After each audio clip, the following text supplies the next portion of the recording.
Hello guys, welcome back. In today's video, we are going to discuss how to create a scheduled trigger so that we can run our glue job at a specific time, maybe on daily basis or hourly basis or weekly basis or whatever you want, right? According to that, you can trigger your glue job. So this is going to be the video number 32 in our course series of AWS Data Engineer. As you know, we are working on Glue module currently. That's why you will see a lot of Glue videos which we have recently uploaded. So let's start with the trigger. Where you will find out this trigger option is you need to go to the Glue dashboard, and in the left hand pan, if you will expand data integration and ETL, it will be like this. You need to expand this section, and there you will be able to find out this trigger option. So what do we want to achieve in this lab or demo? Inside ETL job, we have one job created, demo one. We want to schedule it on timely basis, and we want to see how that scheduling or trigger will basically work. So let's start. I have clicked on trigger, and here you can see as of now there are no triggers created. So in order to create a trigger, you can click on add trigger button.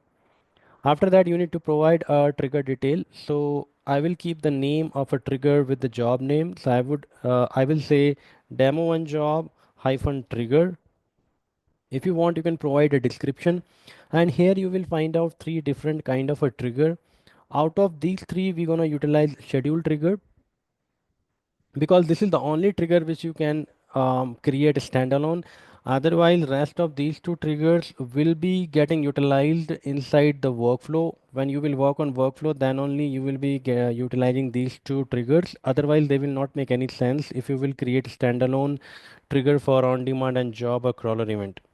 Okay, so let's work with schedule. This is the same. This is one of a trigger which you can create standalone also, and in combination with workflow. Again, there also you can use this schedule trigger.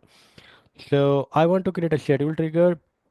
Here you can see that you can decide a frequency. Do you want to run your job on hourly basis, daily, weekly, monthly, or you can provide a cron expression also. I hope you are available to what are cron expression. So you can just go to cron tab, which is one of a cron tab guru, which is one of a very famous website in order to create a cron tab expression. These cron tab expression are nothing but a combination of minute, hour, day, month, and weekday. This combination helps you to create a schedule. Any type of a complex schedule, you can mention it in a form of cron, and you can utilize that in your trigger section. So if you will select custom cron expression, here you can create a cron expression. I'm not going to utilize it. I'm going to utilize the let's say daily schedule for this lab, and let's keep this time. You can keep this time as is. We can also change it later according to our convenience. Let me click on next, and here we need to here we need to decide the target. Basically, we need to provide the job which you want to trigger, right? So let me add our target. So our target can be of two type, whether you can schedule a trigger for a job or for a crawler. I'm going to do it for job, and here you need to select your job name. In my case, it is demo one job. So I'm just clicking on add. I'll click on next. You can review whatever you have created. This is my trigger name. It's gonna trigger at this schedule, which I'm going to change very soon. The job is fine. Enable trigger on creation. I'll talk about it later. Just remember this point. Enable trigger on creation. Okay. So let me create it. Okay. It got created. Let me go back to the trigger dashboard. And here you can see that our trigger got created. Its status is basically created. Just keep a note of it. Now what we need to do is in order to get it triggered, we need to change this status. So what you have to do is you have to change the status to activate state. So you need to activate the trigger. Unless you activate it, it will not trigger. Okay, it will be in a status of a created. So you have to change the status.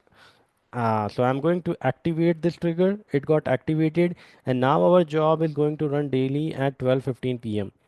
Please make a note of it that This time is in UTC, and you can check the UTC time, which is currently 12:17:23. You can just refresh it. So I'm going to quickly change this time so that we can quickly test our job run.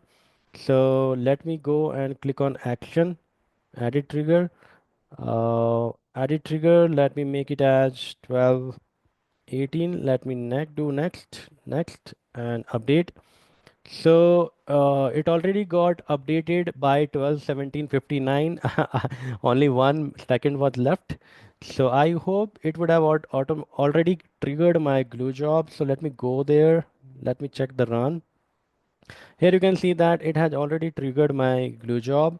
In your case, you may find out that whatever time you have selected, your job may get triggered after 20 or 30 seconds. So you need to wait for at least 30 seconds and see if your job is getting triggered or not.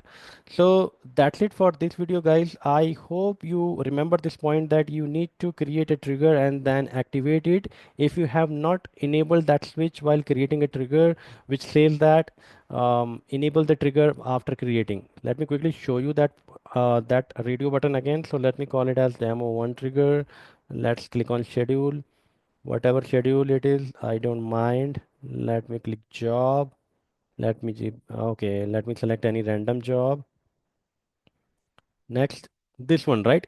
If you will click enable trigger on creation, so when I do it and when I create it, so you will see that your trigger will automatically be in a activated state, even though I have not explicitly activated it, but in that case it will automatically be activated. So you need to you need to note this particular point.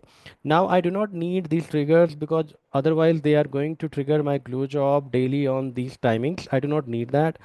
If you do not want to delete them, you can just go ahead and in the action you can deactivate the trigger. Okay, so I'm just deactivating them, I'm not deleting it. So I hope you got my point why I have deactivated them. So in this case, they will not kick off my job on daily basis.